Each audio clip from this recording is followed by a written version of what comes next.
Hello, in this video I want to show you the simplest way to get a part ready for the CNC router. First, we're going to design something basic that we can cut out. I'm going to start a sketch on a plane. I'm going to draw a rectangle, and the rectangle is going to be about, 2 by 4 inches, doesn't matter at all. And then I'm going to make a circle somewhere to make an inside contour as well. If you just get the rectangle, you'll still get something out of this. Finish sketch, create extrude, shortcut E, click on the thing and make it 1/2 inch tall, 0.5 for our plywood that we mostly use on the CNC router. Then click OK. Now if you want to get a little bit more advanced, we can do a couple more things. First of all, we want to do a partial through cut or a pocket. A partial cut is something, I just started a sketch on the surface, drew a shape that's bigger than 1/4 inch, and extruded it downward by using E for extrude. Click on it, minus 0.25 to go halfway through my material. Then I can do a rounded corner using shortcut F for fillet, or fillet right here. And let's make that a 0.25 rounded over corner. And now we have all of the toolpaths that I use most frequently represented on this piece. Okay, the next step is the most difficult. You're going to go from design to manufacture to enter the CNC manufacturing workspace in Fusion 360. This is the primary reason we even use this program, is because it does this so well. In manufacture, you have to create a new setup. What your setup does is tell the computer, tell the machine where the part is, what it's being cut out of, and where 0 is, where it's starting from. So setup, new setup to create this information. Now you can orbit around and see that this is my origin point. This is currently my 0. My z-axis, which should be going up and down, is pointing out to the side. My x-axis is going along this direction, and y is going up and down right now. First, the most difficult is to select these parts of these arrows to get them to go in the right direction. If you click the pointy end of the arrow, it flips it. And if you hit the not pointy end, the sort of origin of the arrow, then you can select any surface for it to be orthogonal to. So I'm going to click here, and that's going to make it go vertical from that surface, which is what I want. I could orient my x-axis, and I could orient my y as well to change which direction on the machine. That matters for large parts, but it does not matter very much for this one. I'm going to click on the origin, and then I'm going to move it to the lower corner of the part. So I'm saying that 0 is at the bottom of the part, and it's at the corner so that the x and the y values are all positive. Okay, next thing to do is switch to the body, or select all bodies. This is already automatically selected because it's the only thing in my design. Then go to stock, next tab.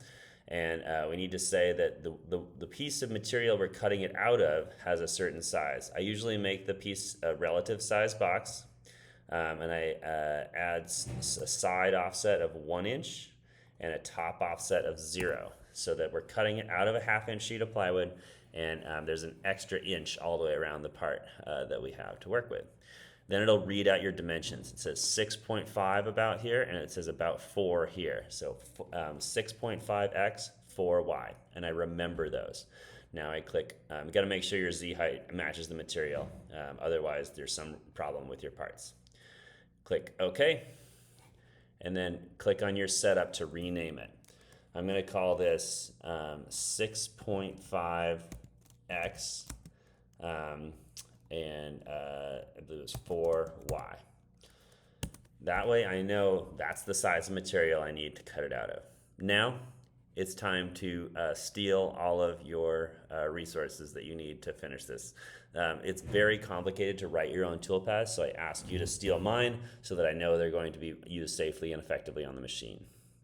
So I'm going to open inside our mini-term folder, Designing for Everybody. I'm going to go into CNC Router Manufacturing. I'm going to go into Manufacturing Toolpath Master. In here, I'm going to copy the ones I need, in this case all of them. These are the toolpaths in my setup here. Click on the first one, hold Shift, click on the last one, right click on them and say copy.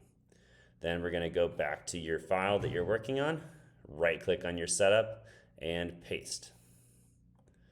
You'll have to hit the down arrow in order to be able to see them. Inside Pocket doesn't do anything automatically. We have to right click on it, edit it, and delete a previous pocket and select the pocket that you would like. You can also select all pockets. You can do automatic pocket selection by clicking on pockets and then select same plane for anything else that's in the same plane. All right, click OK, and now the machine will show that it's cutting out this material right there. You can see how it doesn't get sharp corners because it has a rounded surface there. Next, I'm going to do the contour, the 3D contour, which cuts curves like this. I'm going to right click on that and generate it, and it automatically finds the non-level surfaces and cuts them. The next one is our inside contours, and I'm going to right click on this, edit it. This one should generate on its own. So right click on and generate. We'll see if yes, it's found the one contour and it cut 2 layers all the way through our material. Lastly, this one is the outside contours. It'll also auto-generate too. So it's only the pockets that you need to worry about inputting data for. Okay, now if you want this to be created, which in this case we don't, you would save it in the copy of file to CNC. If you would like to, you could save it. You need to first save it in your own folder to keep it. And then you would make a copy to go into either the CNC to grade or the CNC to actually make. So I'm going to first save this into a file, and I would go, I would actually navigate first to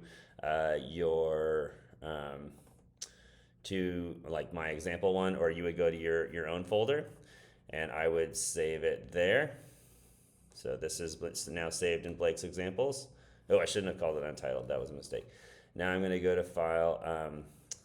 So here's how you fix that. You can right click on it and rename, and we'll call this Manufacturing Example. Then I'm going to also get the grade by going to File, Save As, and navigating to CNC router manufacturing and CNC file for grade, and then I would call it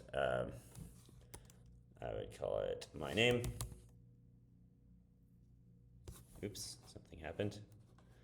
File, save as. I would call it my name, and save it into that file right there.